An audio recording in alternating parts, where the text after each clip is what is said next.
All right, you see these pipes from the pipes mod right here? No, you do not. Now listen, I know I said back in like the first or second episode, these are actually a better pipe than the mechanism ones, but that's a lie. There's a horrible bug with these involving the diamond and netherite upgrades for item filtering. So, it will bring your server or your game client pretty much to a crawl. It was eating up almost all the TPS for our server here between everybody's builds. So, yeah, maybe don't use these. Instead, I'm going to be switching out to Laser IO, which is Direwolf 20's replacement for Ender IO conduits, which I didn't even know was in the pack. That's on me, folks. So let's set up some lasers, because this will at least solve a lot of my problems here.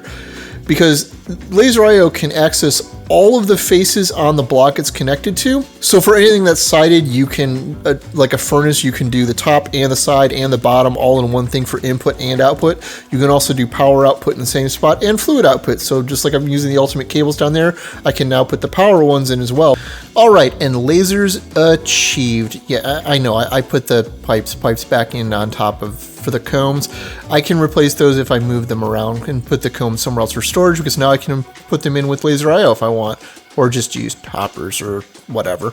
But to give you an idea of how this works real fast, if we come down here and take a look, you can see that there's 3 colored lines going up into the centrifuges: yellow, blue, and green. If we go inside here, you'll see that there are 6 tabs, each corresponding to a face on the Laser IO interface itself. Here we have them going up into the centrifuge, and we have an item card, a fluid card, and an energy card. The item and fluid cards are both set to extract to pull out the wax and the finished products, as well as the honey. We can just toggle this to flip it back and forth to different modes. And we can also change the transfer amount and the transfer speed. With no card overclockers in it, it can only max out at 8. With 4 of them in, it goes up to 64. It basically doubles each time. So 8, 16, 32, and 64. It also lowers the amount of ticks it takes to run. This can go all the way down to 1 tick. And we replete that with fluid, and then the energy card is set to insert. And if we look at that, it's just set like that, and the same rules apply. We can add upgrades to make things go faster. You can just connect all of these together with a laser wrench. We can just do that to connect this together, which, well, it broke the pipe right now, but if we do this again and click that again, the line comes back, and this is basically the pipe between these. They do need line of sight, as far as I can tell. You can't block it with blocks, so you can route them with these laser connectors, which are one of the components to make the node to begin with. And this goes down into this node here that's connecting up into our storage controller, as well as the input buffer drawer we have coming in from our beehives, which will hopefully eventually be set up properly to work the little logistics, but I'm not holding my breath on that getting fixed anytime soon.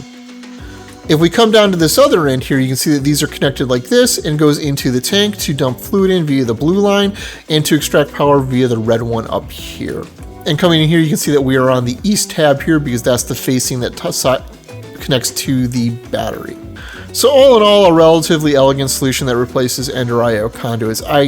One of my friends said that it doesn't seem to interact very well with AE2 or refined storage systems without like a buffer chest, but I will cross that bridge when we get there, because right now this is all a discrete subsystem anyways that doesn't need to touch automation. Only the final output drawers over there will, which we're going to need to move all that stuff around anyways, and that'll all get connected through the storage drawer interface, so shouldn't hopefully be a problem anyways. But this should hopefully help alleviate the lag some on the server, at least from my setup. I don't have the worst one in the server though, so yeah. Hello everybody, I'm Martin. Welcome to another episode of All the Mods Aid. And now that we're done with my longest intro ever and got all of the important problems out of the way here, I figured we'd take a detour and start looking at what other people have been doing on the server since we started. And I'm going to start here at spawn, and you notice all of the buildings we created were gone, and we're working on a new plaza and a new newbie area here.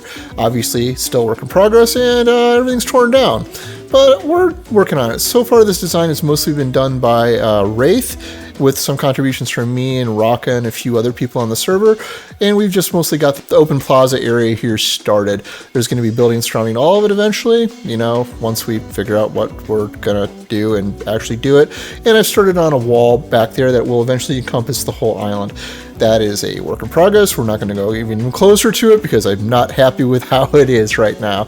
But this is at least a start. But I figured we should go take a look at some other people's bases for a change, because there's an awful lot of people playing and they have done some pretty amazing things, either base build wise or with just progress through the pack so far. Okay, I lied. We're going to come look at it specifically so I can show you the rainbow eucalyptus crafting table in all its ugly, ugly glory. But this is the start of a wall I was working on just to get this feel for the colors and textures to see if they even entirely worked. I'm not entirely happy with this. We're kind of going for a mix between Mediterranean and Mexican villa styles. And this was just going to be like an open outer wall that crosses across bridges across the water, various spots around the island. But we are clearly not quite there yet. I also want to make this 2 stories tall, and it's not. Now, I want to be clear before we actually go do the tours, I have been asking specific explicit permission to get consent to film in other people's areas. I will not ever film anything people don't want me to film in, and ask if they actually want to be on camera and or on voice chat. Nobody will ever be coerced to participate with me. So, on our first step on the base tour trip here, we're going to look at my friend Taz's base, and she made an amazing frog, or at least she copied an amazing frog, and I'm super happy with that. But, yeah. Hi, Taz. How's it going? How's your really good, thanks. How's your non-functional watermill over here? Hey, you know what? It's so functional. It's functional aesthetically, and that's all that matters. So let's go take a look at what you've done, because you've got an amazing house here. And I need to be clear to people watching this. I see leopard print on the roof there. She does not. She's running custom shaders that I couldn't tell you what it actually looks like, other than better than I've seen it as. For reference, I use Sawtex. So if you really want what I see, you get the Sawtex. But yeah, on my screen, it's really lovely white where he sees leopard print. But, we'll go with that. Yeah, but she's got a nice house, and she actually decorated the interiors, which is better than I can pretty much ever claim to do. But she's got a nice house in here. It's actually really pretty inside. So she's one of the honestly better builders we've got on the server right now, which is honestly saying a lot or not enough or not much. I don't know, because we've actually got a collection of really, really good builders. I've seen some amazing things today so far. A lot of good things, yeah. Definitely. Yeah, but so far, this is the best. This is currently the best one that I've seen. Wraith stuff is pretty high up there though too, and then like Sissy and Luca's base is humongous, and they're starting to build it out, and it's starting to look really, really good. I finally took a look at that today. But yeah, this is her house. Is the upstairs still empty? The kitchen is mostly finished, but in here is literally just throwing things in here at the moment. I haven't decorated on here. I had boxes everywhere, and I've just installed an ME system, so I've been filtering through it. I'd like to do some more decorating soon. We're going to pretend the upstairs doesn't exist, right? Gotcha. The upstairs doesn't exist, and down here, everything you see down here really doesn't exist right now. It's actually kind of terrible. The kitchen is pretty much done. It looks better than my house. Come on now, you see where I live. It's very nice. But Taz has been really, really, really busy compared to me, because in addition to the frog, she's also got this gigantic, gorgeous butterfly up here. Again, another copy, but it's not a copy. It's not necessarily what you choose to make unique. It's what you choose to add to your own living space, and this is just gorgeous. So we've got that, and then all of the other magics and random stuff over here, like a Krail's tombstone graveyard, and then I don't know, a giant space base headed this way, where she's ready to head into space with everybody else.